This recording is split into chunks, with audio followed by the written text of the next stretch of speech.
evidence. Mr. Speaker, sir, distinguished senators, when the history of this attempted impeachment of the governor of Meru County, Her Excellency Honorable Kawira Mwangaza, shall be authored, one word will be repeated in that historical text. That word is a Meru word, kibiri. I'm told, in its innocence, it is a stick that is used to stir porridge. Sadly, in that historical text that I've alluded to, that word will have no aura of innocence. I beg to pose the following questions to the hearts, the minds, and the conscience of these distinguished senators.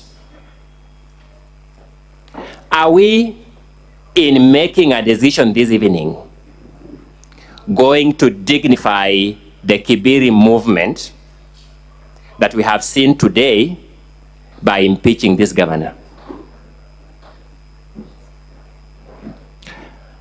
Are we, honorable distinguished senators, going to dignify the acts of Honorable Mpuru Waburi that you had occasion to watch today live by impeaching this governor? Honorable senators, are we today going to dignify the act of the honorable member for Buri constituency that we have seen today supporting the other acts of Mpuri Aburi that you had observed by impeaching this governor? Are we going to dignify the acts of the deputy governor for Meru County openly and in the company of the young people of this country that we ought to give proper moral guidance, calling a governor a prostitute? Are we going to dignify that person by impeaching this governor?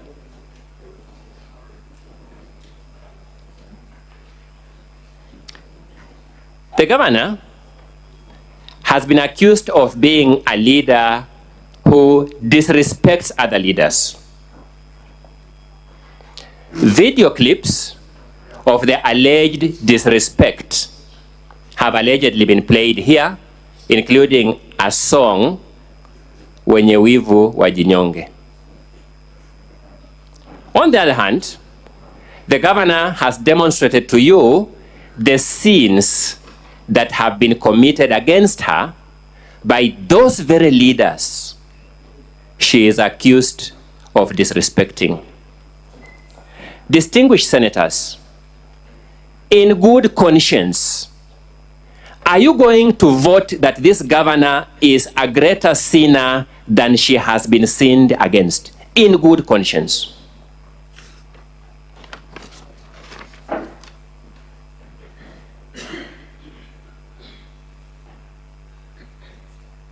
How many of us can reconcile our conscience, distinguished senators,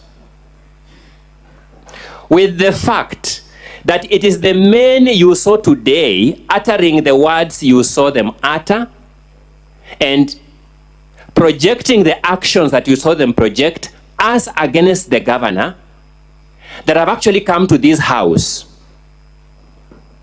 to complain against that governor? I've heard of the claim of pots calling kettle black. I never knew in my living history I would come across a pragmatic rendition of what that means. Today was my answer. I invite you to have that reflection, distinguished senators. I have asked myself, I invite these distinguished senators to ask themselves, Mr. Speaker, sir, where did these leaders get the moral high ground to invite this house in view of the sins that they have committed against the governor, to find that the governor has sinned against them? Distinguished senators, Technology has been deployed in these proceedings. We are beaming these proceedings live to the whole world by medium that will preserve them to eternity. How shall the members of this House, individually and collectively, account to their children and children's children that they ever dignified the acts of these people who have leveled a war against the governor by confirming the impeachment of the governor? We owe it to ourselves. We owe it to the peace of our conscience to make a decision that takes that into account. Choices have consequences, or so it is a truism. By impeaching this governor, if you so decide, the logical consequence is that that person you saw chanting with the young men of Meru, calling the governor a prostitute, would rise to the office of governor.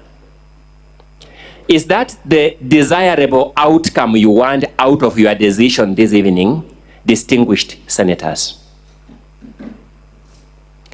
Members of the County Assembly have brought the governor here. I speak the governor's heart. We do not begrudge them. They have the power to do that. They